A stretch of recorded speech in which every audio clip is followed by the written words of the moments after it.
Bonjour et bienvenue dans cette nouvelle vidéo. Je vais vous parler de dévalorisation et d'auto-sabotage.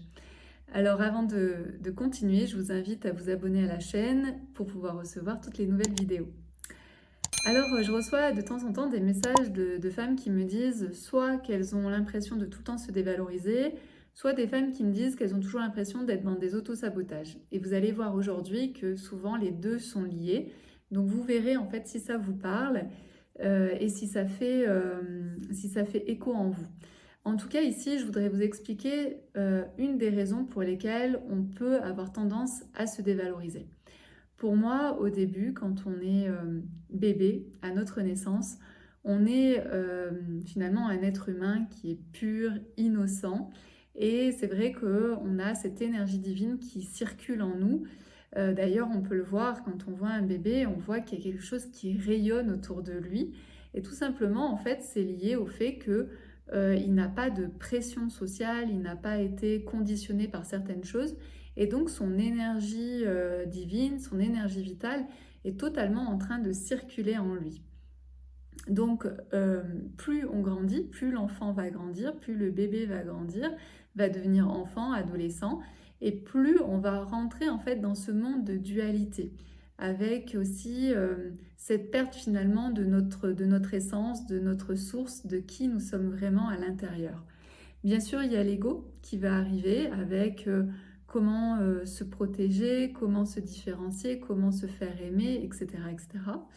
Et puis, on a tous les programmes, programmes, les filtres, soit de nos parents, soit de la société, soit nos propres filtres par rapport à nos expériences. Donc tout ça va se cumuler et le bébé qui était là avec son énergie divine, avec sa pureté et son innocence, va se transformer et donc va créer autour de lui donc un ego. En même temps, je le rappelle, pour moi, l'ego, c'est très important d'avoir un ego. Mais après, il faut juste savoir doser son ego.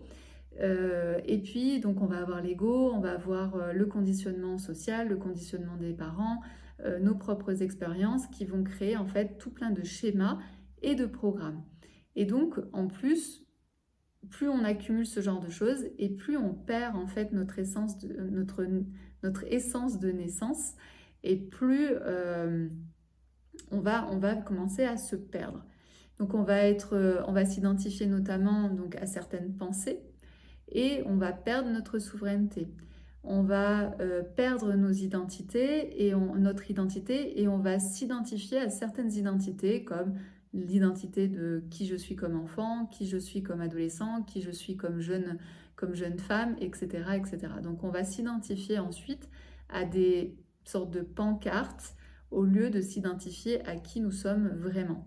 Et puis le pire du pire, ça va être, on va commencer à se comparer. Donc la comparaison, comme on ne sait pas s'aimer à la base, comme on ne nous a pas appris à nous aimer, hein, nulle part on va vous apprendre qui vous êtes, comment vous fonctionnez, comment s'aimer, eh bien vous allez commencer à vous comparer sans vous aimer. Donc là, vous avez l'impression que les autres, eux, ils sont juste extraordinaires et que vous êtes complètement nuls. Et donc là, on va commencer la dévalorisation. Donc la dévalorisation vient pas du fait qu'au début, quand vous étiez enfant, vous n'étiez pas aimable. C'est juste qu'avec la construction qu'on nous donne, plus le fait de ne pas savoir s'aimer, de ne pas savoir reconnaître ses qualités, etc., plus le fait de se comparer avec l'extérieur, soit nous-mêmes, soit nos parents. Par exemple, nos parents nous comparaient à notre meilleur ami, nous comparaient à notre frère ou à notre sœur, etc., etc. Donc on a été tout le temps comparés sans s'aimer. Donc sans s'aimer, bah forcément, il y a de la dévalorisation qui arrive ici. Donc pour avoir une meilleure, vous sentir mieux valorisé, c'est important déjà de savoir qui vous êtes, comment vous fonctionnez et apprendre à vous aimer, à être la meilleure mère pour vous-même. Ensuite, il faut savoir qu'en tant que personne, on va venir s'attacher à des expériences ou bien on va créer des résistances à certaines expériences.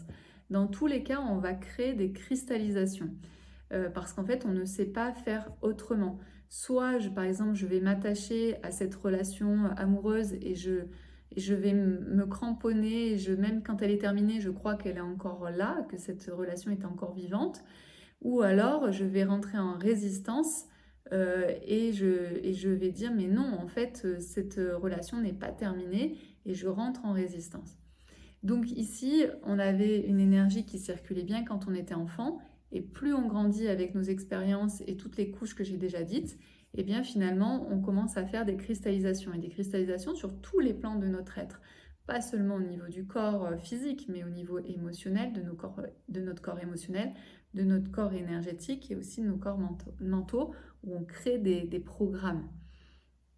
Donc ici, le but, ça va être de transcender ces situations qui ont été cristallisées pour pouvoir en fait se libérer des autosabotages. Parce que comme on ne s'aimait pas, comme il y a eu des événements qui ont fait que soit je m'attache, soit je fais des résistances, eh bien on crée des autosabotages et on crée des activations, des programmes qui sont toujours les mêmes.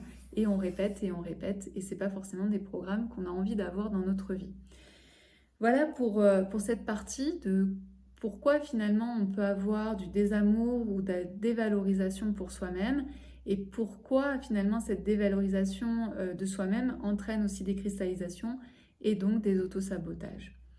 N'hésitez pas à me partager si ça fait écho en vous, si ça vous parle, et puis je vous dis à très bientôt dans une prochaine vidéo.